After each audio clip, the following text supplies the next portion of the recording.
Bom dia. Vamos começar a leitura de hoje? Eu faço todo dia, estou fazendo esses dias, né, todos os dias, gravação de um áudio de mais ou menos 20 minutos para um clube de leitura do livro Educação no Lar.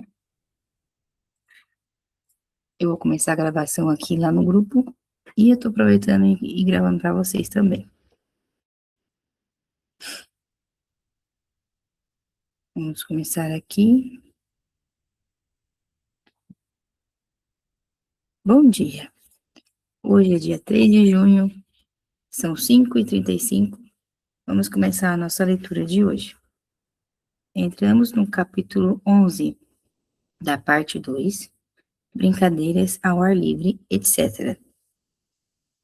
Estas horas iluminadas passam voando, e ainda há pelo menos uma lição em nosso cronograma, sem falar de 1 ou 2 horas para brincadeiras à tarde. A ideia de uma lição não é convidativa, depois de discutirmos tantas coisas mais interessantes e, de fato, mais importantes.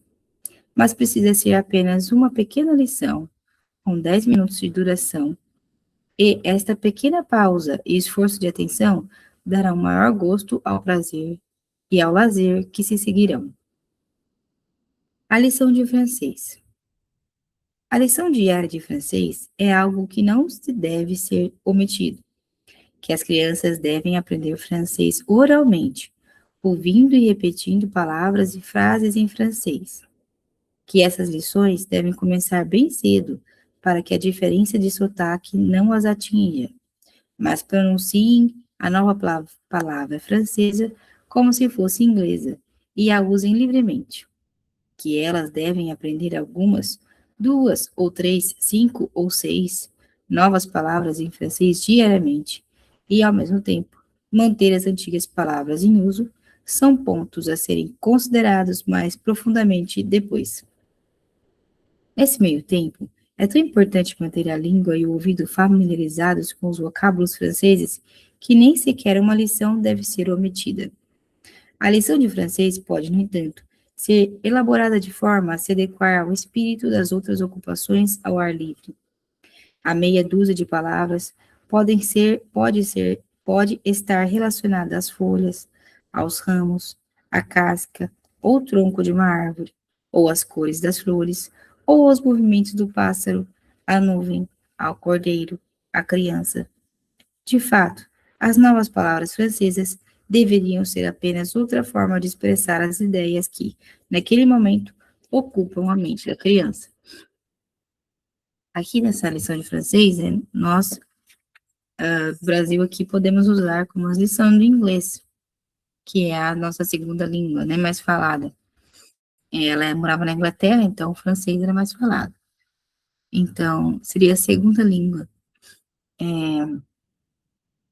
Existem várias atividades hoje em dia, várias pessoas que trabalham com isso. Tem a Beatriz, que é do grupo Amor Pensante, que ela produziu um material de palavras em inglês que você pode ir adicionando na rotina da sua casa, semanalmente, na rotina mesmo do lar.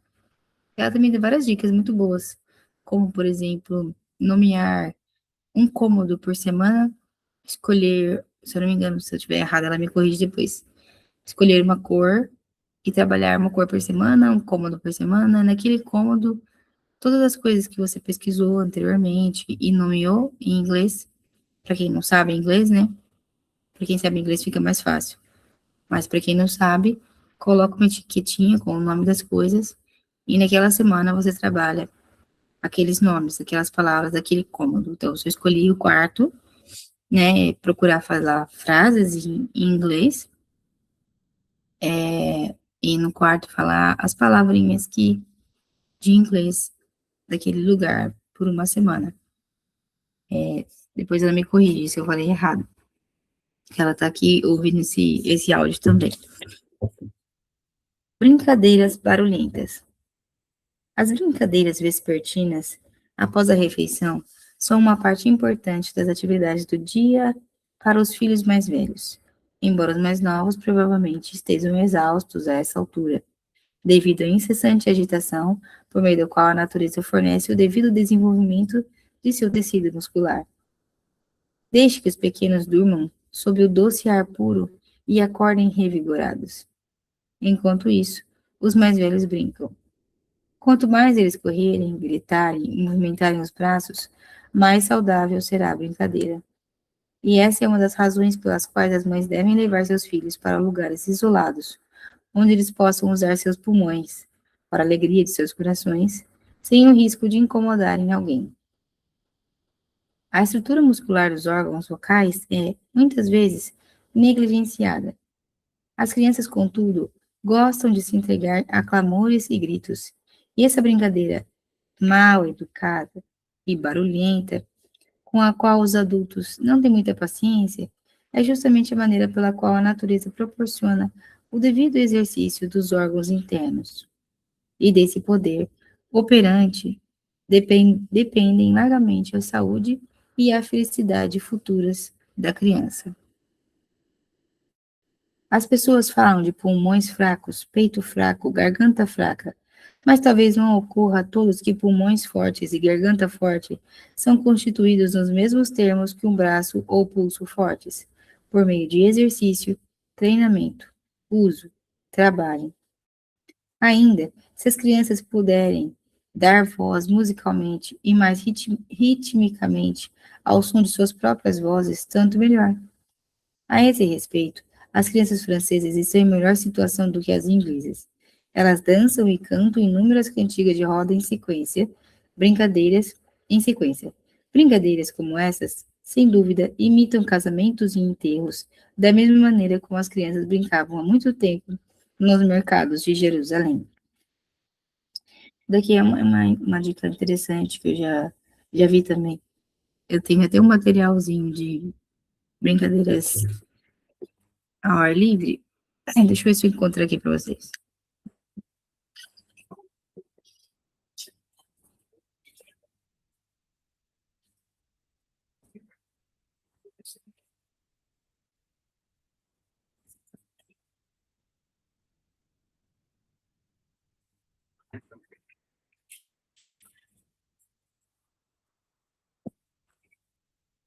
Esse daqui, ó, do CMC, Guia de Brincadeiras para Crianças.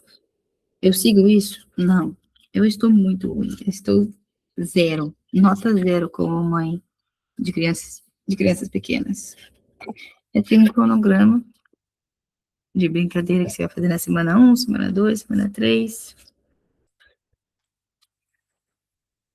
cada trimestre.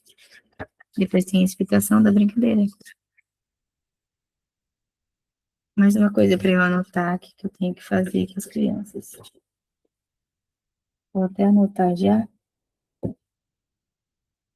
porque isso é importante.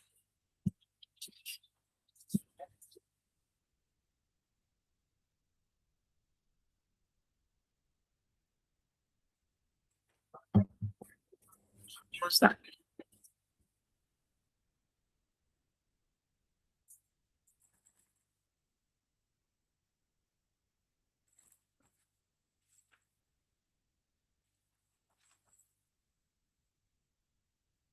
Eu tenho aqui um cronograma do CMC de brincadeiras, mas também tem um livro que eu ganhei de uma amiga de brincadeiras também que a gente fazia muito com as pequenininhas. Dança de rodas, eu comecei a inserir as mais velhas também, mas elas não têm mais o mesmo pique, infelizmente. O tempo delas passou, por mais que elas fiquem ali só para brincar com as irmãzinhas mais novas, né? Elas não têm mais o mesmo pique. Quem sabe se eu fizesse isso regularmente, né? Elas pegassem o gosto novamente. Mas fazer brincadeira de roda, como faziam antigamente, pesquisar na internet, se vocês encontrarem, mas existem uns livros antigos muito bons que relembram brincadeiras que não brincam mais. Rondós. Antes que as inovações puritanas nos tornassem pessoas sérias e circunspectas, rapazes e moças ingleses de todas as idades dançavam pequenos dramas nos gramados das aldeias, acompanhados de palavras e cantigas, tais como os rondós, que as crianças francesas cantam hoje em dia. Sobraram algumas delas, que são ouvidas nos intervalos da escola dominical e outras reuniões infantis, e vale a pena preservá-las. There came three ducks a-riding, a-riding, a-riding, oranges and lemons, say the bells of St. Clement's. Here we come, gather nuts in May. What, what has my poor prisoner done? Vamos lá, vamos traduzir, que fica melhor, né? Lá foram três duques a cavalo, a cavalo, a cavalo. 2, laranjas e limões, dizem os sinos de São Clemente. 3, aqui vamos nós colhendo nozes em maio. E 4, o que tem feito meu pobre prisioneiro? Mas nós podemos colocar isso daqui, né, com as nossas musiquinhas brasileiras. E muitas outras, todas elaboradas para serem agradavelmente cantaroladas de forma ritmada, a fim de que os pequenos pés sapateiem alegremente, tanto mais pela agradável titilação das palavras. Duques, nozes, laranjas, quem poderia não ser levado a cantar tais ideias? Os promotores do sistema do jardim de infância se esforçaram muito para introduzir brincadeiras desse tipo, ou melhor, de um tipo mais educacional. Mas não é fato que as brincadeiras cantadas do jardim de infância tendem a ser um pouco fúteis? Além disso, não sabemos até que ponto as letras mais bonitas aprendidas na escola e por meio de um professor tomarão, tomarão posse das crianças da mesma forma que aquelas brincadeiras, que não podem ser encontradas nos livros impressos, foram passadas de mão em mão através de uma cadeia interminável de crianças. Infelizmente, essas historinhas, essas musiquinhas se perderam. Minha avó, esses dias veio aqui na minha casa e eu pedi para ela cantar a música do Alecrim Dourado, que eu gostava muito que ela cantava para mim. E ela cantou uma parte que não se canta mais, porque eu lembro do Alecrim Dourado que tá na minha mente, a música inteira, que a Galinha Pitadinha que cantou na internet, né? Eu ouvi a Galinha Pitadinha. Mas ela me cantou uma parte que eu nunca ouvi. Quer dizer, eu ouvia quando era criança, mas eu não memorizei. Então, isso está se perdendo com o tempo vai passando. Eu falei para ela, vó, você precisa me escrever essa música e cantar ou cantar para mim, porque a gente precisa registrar, senão a gente vai perder essa parte da música. Pular corda e jogar peteca. Cricket, tênis e rounders são os jogos por excelência, caso as crianças já tenham idade suficiente para jogá-los, tanto para dar harmonia aos músculos, como para servir ao mais alto propósito moral dos jogos. Criar as crianças sob uma disciplina das regras. Mas a pequena família que temos em vista, em que todas as crianças têm menos de 9 anos, dificilmente estará à altura desses jogos científicos. Corridas, esconde-esconde, pega-pega, siga o mestre e qualquer brincadeira agitada que elas possam inventar serão suficientes para suas mentes. Mas melhor ainda seria o aro, a bola, a peteca e a preciosa corda. Em relação à corda, o melhor uso é pular com ela, jogando para trás ao invés de para frente, de modo que a tendência do movimento seja expandir o peito. A peteca é um ótimo jogo, oferecendo oportunidade para ambição e competição. O biógrafo da senhora Austen considerou importante dizer que ela conseguia jogar bilboquet com precisão mais de 100 vezes seguidas, para a admiração de seus sobrinhos e sobrinhas. Da mesma forma, qualquer destreza em manter a peteca pode ser anotada como um acontecimento familiar, de modo que as crianças sejam incentivadas, com ambição, a se sobressair em um jogo que proporciona um movimento gracioso e vigoroso de quase todos os músculos da parte superior do corpo, e é grandemente recomendada, visto que pode ser bem utilizada tanto dentro de casa quanto fora dela. A melhor forma de jogar é manter a peteca com uma raquete em cada mão, para que os músculos de ambos os lados sejam igualmente utilizados. Mas impor regras às brincadeiras infantis é um desperdício ocioso de palavras, pois nesse ponto a moda é tão suprema e tão arbitrária quanto em questões de gorro ou crinolina. Escalada. A escalada é uma diversão não muito apreciada pelas mães. Roupas rasgadas, joelhos ensanguentados e botas esburacadas, para não falar de riscos mais sérios. são um forte argumento contra essa forma de prazer. Mas, na verdade, esse exercício é tão excelente, o corpo, tão excelente, o corpo é lançado em infinitas posturas graciosas, fazendo todos os músculos entrarem em ação. E treinamento em coragem, ousadia e outras faculdades é tão inestimável que é uma pena, até para as garotinhas, que árvores, penhascos e muros sejam proibidos. A mãe pode ajudar a evitar sérios contratempos ao acostumar as crianças menores e pequenas atividades de salto e escalada, de modo que aprendam, ao mesmo tempo, coragem e cautela, a partir de suas próprias experiências, e tenham menor probabilidade de seguir o exemplo de amigos mais ousados. Ademais, seria melhor que a mãe decidisse compartilhar seus sentimentos sobre a galinha que chocou uma ninhada de patinhos do que surpreender a criança com um grito. Desce instantaneamente! Tome, você vai quebrar o pescoço! Por isso, dará à criança um choque nervoso, tirando toda a sua concentração. É bem provável que essa atitude acabe justamente provocando a queda que tensionava impedir. Até mesmo andar de barco e nadar são atividades que estão ao alcance das crianças criadas na cidade durante os dias de verão, em que todos viajam até as proximidades do mar ou aos rios do interior. Além disso, há piscinas em grande parte das cidades.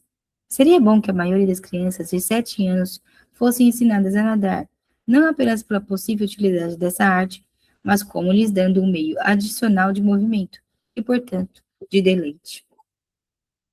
Eu lembro que, depois que eu li esse livro a primeira vez, eu comecei a permitir que as crianças subissem em árvores. Eu era desse tipo de não deixar subir, vai rasgar a roupa, vai isso aqui lá, vai cair. Hoje eu sou bem mais tranquila quanto a isso. As minhas pequenininhas também sobem em árvore. As grandes já não tanto, né, perdendo o ritmo, vai ficando mais graciosas nos movimentos, mas elas curtiram demais, demais. Elas já subiram muito em árvore, escalaram as coisas. Mas eu entendo que esse conselho aqui é mais puxado para as mães de meninos, que eles já são naturalmente mais sapecas, né, de subir nas coisas. Talvez seja um conforto para vocês também, para vocês entenderem que isso faz bem para o desenvolvimento. Roupas. A destruição das roupas não precisa ser grande se as crianças estiverem vestidas para suas pequenas excursões como deveriam estar, em roupas feitas de lã, tecidas de forma grosseira, sarja ou flanela. A lã tem muitas vantagens sobre o algodão, e ainda mais sobre o linho, como material de vestuário, principalmente por ser um mau condutor, isto é, a lã não permite que a temperatura do corpo se dissipe com facilidade, nem que a temperatura do ambiente seja absorvida com facilidade. Portanto, a criança vestida em roupa de lã, cuja temperatura se elevou por causa das brincadeiras, não sofre um resfriamento pela perda repentina desse calor, como acontece com a criança vestida em roupa de linho.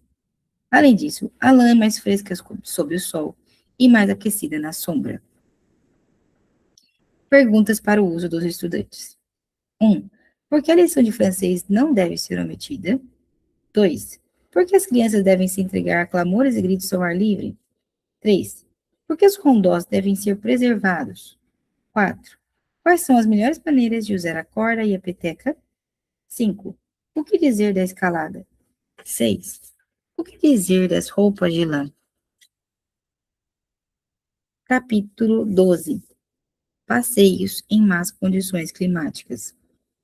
Passeios de inverno são tão necessários quanto passeios de verão. Tudo o que dissemos até agora se aplica ao clima de verão, que é, lamentavelmente, um período bastante limitado e incerto nessa parte do mundo. A questão do exercício ao ar livre no inverno e no clima chuvoso é realmente mais importante. Afinal, quem tendo condições não estaria fora de casa durante os dias de verão? Se as crianças devem receber o que é melhor para elas, elas precisam estar ao ar livre por 2 ou 3 horas todos os dias ao longo do inverno. Digamos, 1 hora e meia pela manhã e o máximo possível durante a tarde. Prazeres relacionados à geada e à neve. Quando a geada e a neve estão no chão, as crianças têm momentos muito divertidos, deslizando, jogando bolas de neve e construindo na neve. Mas mesmo durante os dias mais comuns, quando há sujeira sob os pés e monotonia diante dos olhos, as crianças devem permanecer interessadas e atentas a fim de que o coração faça seu trabalho alegremente e um grato fulgor se conserve por todo o corpo, apesar das nuvens e do clima frio.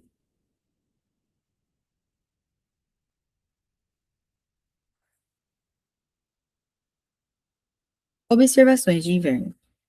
Tudo que foi dito sobre saídas de campo e pintura de cenários, sobre a curta conversa em francês e as observações a serem anotadas no diário familiar, pertencem tanto ao clima de inverno quanto ao clima de verão, e não há fim para as coisas a serem vistas e observadas. O grupo se depara com uma grande árvore que eles julgam, a partir de sua constituição, ser um carvalho. Isso é registrado no diário, e quando as folhas tiverem brotado, as crianças devem retornar para conferir se estavam certas. Muitas aves passam a se expor com maior frequência quando são impelidas em busca de comida. O gado se lamenta, agora nós temos aqui um poema, né? O gado se lamenta em cantos protegidos pela cerca. O sol enrubra a esfera. Ao elevar-se, incendeia o horizonte. Toda árvore, toda folha espiral estende uma pequena sombra sobre o campo. Os pardais espreitam e saem de seus beirais abrigados.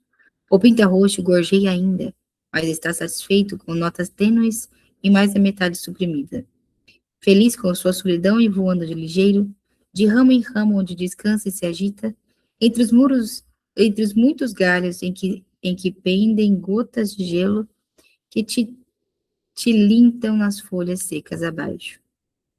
Não há razão para que o passeio de inverno da criança não seja tão fértil em observações quanto ao do poeta. De fato, de certa forma, é possível ver até mais durante o inverno, porque as coisas a serem vistas não estão amontoadas. O hábito da atenção. Passeios de inverno, sejam na cidade ou no campo, oferecem igualmente grandes oportunidades de cultivo do hábito da atenção. O famoso mágico Robert Haldane conta com sua autobiografia que ele e seu filho passavam rapidamente diante de uma vitrine de loja de brinquedos, por exemplo, e cada um olhava atentamente para ela. Alguns passos adiante, eles retiravam papel e lápis dos bolsos e tentavam enumerar o maior número de objetos vistos enquanto passavam. O menino surpreendia seu pai com a rapidez de sua percepção, sendo frequentemente capaz de registrar 40 objetos, enquanto seu pai mal chegava a 30. E ainda, ao retornarem para conferir as listas, raramente se verificava algum erro cometido. Aqui está uma sugestão de diversão altamente educativa para muitos passeios de inverno. Isso daqui é interessante, né? É o exercício da memorização da mente e também da uma distração, né, das crianças. Ela falou do hábito da atenção, a gente pode usar nas caminhadas, depois voltar para casa e forçar a criança a lembrar o que você viu. Vamos enumerar tudo que a gente viu. É excelente esse hábito da memorização da atenção. Mas eu estava pensando aqui em outra coisa também que a gente pode usar, que é da distração. Quando a gente estiver caminhando para algum lugar e passar perto de uma loja de brinquedos ou alguma coisa que a criança queira comprar, uma forma de você distrair a criança é falar para ela: vamos ver quantas coisas tem aqui, quanto você consegue observar. E aí, a, aquilo que era um objeto de desejo que ela queria levar para casa se torna um jogo, né? Também é interessante a gente usar para isso. Vou encerrar por aqui. Vou ler mais só, tem um textinho bem pequenininho aqui. Caminhadas em clima chuvoso. Mas o que fazer nos dias chuvosos? O fato é que a chuva, a menos que seja uma tempestade, não faz mal às crianças, se estiverem vestidas de forma apropriada. Mas todo tipo de vestimenta à prova d'água deve ser proibida, porque o tecido não absorve água, porque o tecido que não absorve água não permitirá a evasão da transpiração inconsciente. E o segredo de saúde das pessoas que não têm nenhuma doença orgânica é imediata eliminação das substâncias deterioradas e nocivas descartadas pela pele. Acho que é interessante, né? Pelo menos chegamos a alguma coisa que eu tenho experiência, finalmente, né? Que já saímos para caminhar com as crianças em dias chuvosos. E tem sido muito agradável, mesmo em dias que está mais frio. Ai, que abenção de boca. Tá cedo, né, gente? E eu agasalho elas assim com o que eu posso, né? Umas blusas que sejam mais furadinhas, que sejam mais parecidas com lã. Evito essas blusas hipermeáveis. Mas eu não saio assim, não saio no inverno assim, com chuva muito forte, não. Saí quando tava uma garoinha, um chuvisco. E a gente foi tão gostoso, porque a natureza ela tem outra cara durante a chuva. Já saímos uma vez que tava tendo uma enxurrada, que não tava mais chovendo tão forte, mas já tinha acabado de chover tão forte. E tinha uma enxurrada, assim, uns sulcos na terra, que a gente nunca tinha observado antes. E foi muito interessante. A natureza, ela muda o aspecto durante a chuva. A gente descobriu também que a nossa árvore aqui de cima, ela estava soltando uma seiva muito grossa, parecia uma geleia, assim. Tinha vários lugares da árvore que estavam com essa seiva grossa. A gente foi pesquisar e era quando tem troca de temperatura muito rápido, ou quando tem muita chuva, a árvore elimina o excesso de seiva que ela tem. E eu nunca tinha visto isso, e não teria visto se não fosse na chuva. Foi muito interessante, foi muito gostoso esse passeio. Aí eu coloco uma touquinha nelas, ou uma blusinha com touca, né? Eu coloquei uma para as menores, uma que eu tenho aqui, que ela é feita de tecido de cobertorzinho, sabe aquele cobertor bem felpudo? Aí minha mãe fez tipo um capuz com uma roupinha, né? Uma blusinha assim. Eu usei esse nas menores. Foi uma touquinha para evitar de cair a chuva diretamente na cabeça. Cheguei em casa, tem que pendurar as roupas, tirar a roupa imediatamente, ela não falou aqui, mas assim que chega em casa, ela vai falar depois. Você tira imediatamente aquela roupa molhada. Se a criança estiver com os bracinhos molhados, é bom tomar um banho para esquentar o corpo. Aí depois ela vai falar que também não é bom correr na chuva nem ficar parado, porque correr vai fazer você ficar mais quente e ficar parado vai te esfriar. Então é bom sem parar, caminhar sem parar, devagar. Bom, gente, é isso e tem sido muito proveitoso essas caminhadas. E a leitura de hoje me fez lembrar mais uma vez daquilo que eu estou errando. Fiquem com Deus, tenham um bom dia. Gostaram?